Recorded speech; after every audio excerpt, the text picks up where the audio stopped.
the sun came out for my birthday, so that's always good. That's all you can ask for, right? Yes, no rain. Are you a Sonics fan somehow? Is that the deal? I collect hats. Okay. And so, like, I seen it, and it was an old school one. I just snatched it up, so. It's the right colors. Can you just kind of take us through your race, the 100? Surprisingly, not one of my best. I ran a lot of things in there wrong, but one thing that kind of saved me was my start finally clicked. It's about time, I've been waiting for it all indoors, and we haven't practiced it that much this year, and it just came on at the right time. I'm glad it did because it kind of saved me a little bit, and I had a good run with Carmelita while she was in the race. Is that one of the better starts you've had? Yeah, since I've been at Oregon, I think. Last time I had a start like that was Pac-10 my freshman year, and I'm just glad it finally came on and clicked. Carmelita say anything to you afterwards? Not really. I think she was a little bit more worried about what was going on with her and how things were, and if she was gonna be okay. So I kind of let herself to get together. I'm not really one after I have a bad race or don't do what I think I'm supposed to do, I don't like talking to people. So I kind of just know that and just try not to bother her and let her learn what she did and figure out what happened, and she'll probably go back and practice and fix it and come back better than ever.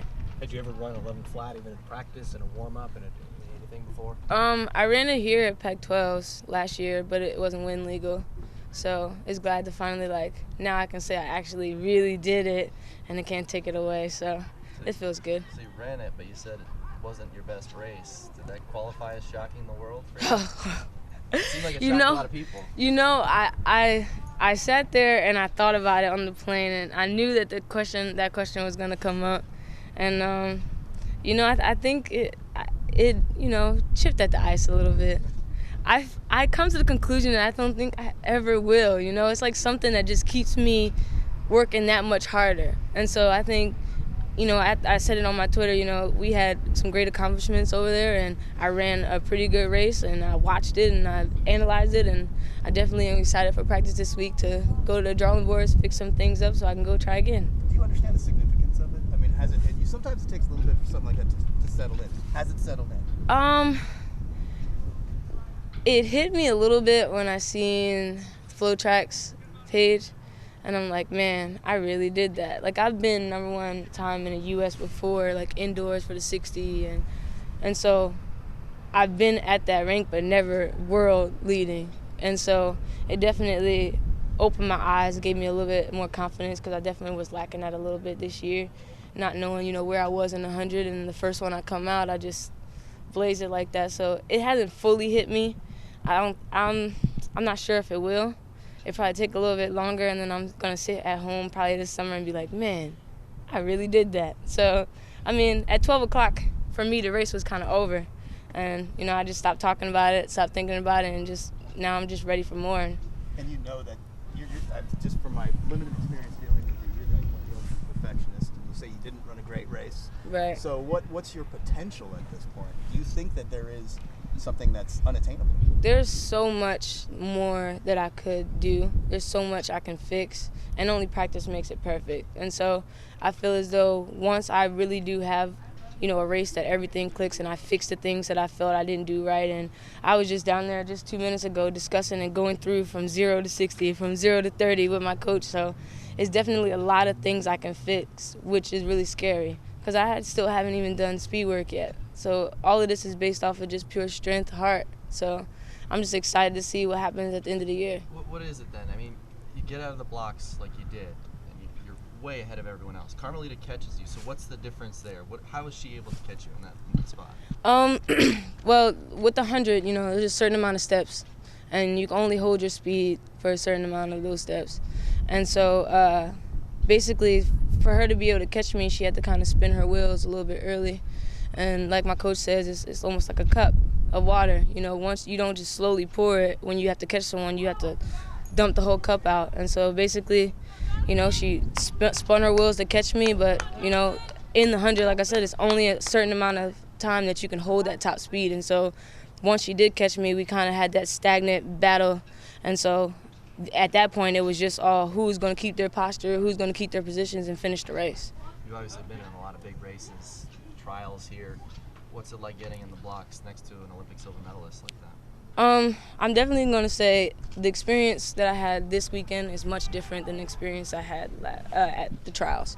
The stage was so big, and I felt like I was so small, and I made a lot of immature mistakes at the trials, and I learned so much from that experience. And then later on, after the trials, making the relay pool and going to Monaco and the relay camp just gave me even more knowledge and more maturity and knowing how to handle these races and runners that are at that caliber. And so getting on the line with her this weekend, I was more relaxed, a little bit more confident. Not going to say that I felt like I should have been there, but it just wasn't the same experience that I had or felt when I was at the trials. And so I think that, racing with these girls over and over again definitely helps you cope with those feelings. You got any special plans for your 21st birthday? It's kind of a big night. It's a big day. I'm a homebody. I'm an old soul, as my dad says. So I'll probably just go out to dinner, celebrate with the team a little bit, hang with my friends, and maybe hit a movie and go home. We got a hard practice on Tuesday, so it's the middle of the week, can't do much. Get ready for Penn, of course, because I'm going back home, so I'm excited. Can you kind of speak to that a little bit, with the getting ready for Penn Relays? Like, how's that different from other stuff you've done this year? For me, it's so much different, and it's probably a different experience for me than my other teammates because I'm from that area, so that's home for me, and I never want to lose at home. And so same way I feel about when I run here at Hayward is the same way I feel at Penn, and I've been running there since I was 9. And so just getting out there and seeing the crowd, it's going to be amazing. And so I've been preparing my teammates. Last year we kind of fell short a little bit, but this year we're definitely going to come back and possibly get a W.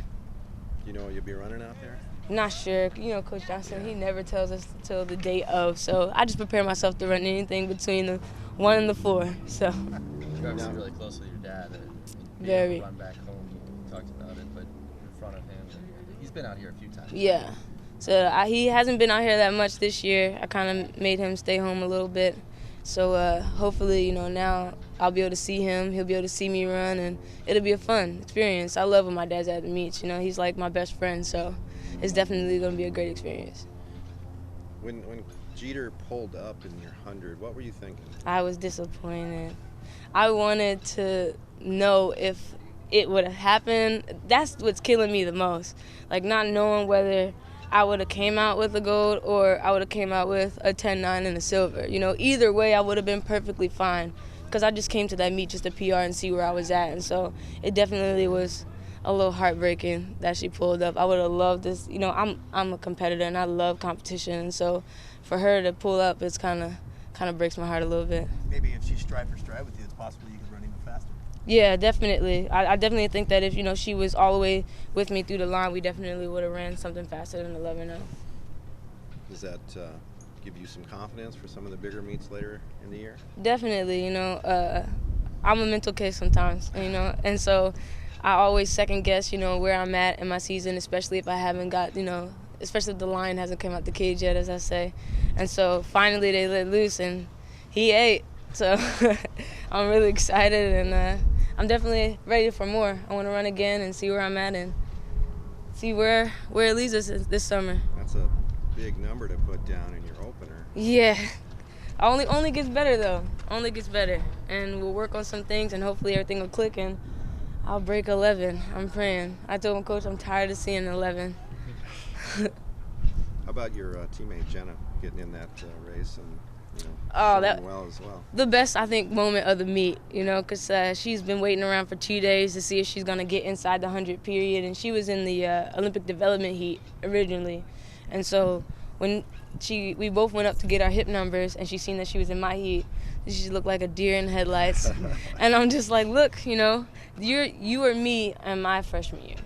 I came here in Mount SAC my freshman year, didn't really run 100, and got in the heat and ended up PRing, running 11.3. I said, then I came back, at Pac-12s and ended up running 11.0. I said, so, I'm not saying anything, but you did run 11.3. No pressure or anything, but I would like my record to be broken. So she's definitely PRing great this year. She definitely, I say she's shocking the world, getting out there in the final heat of the 60 and just we work so well together, you know, train together every day, and it's just a thing. She holds me accountable, I hold her accountable. She's a great trainer partner.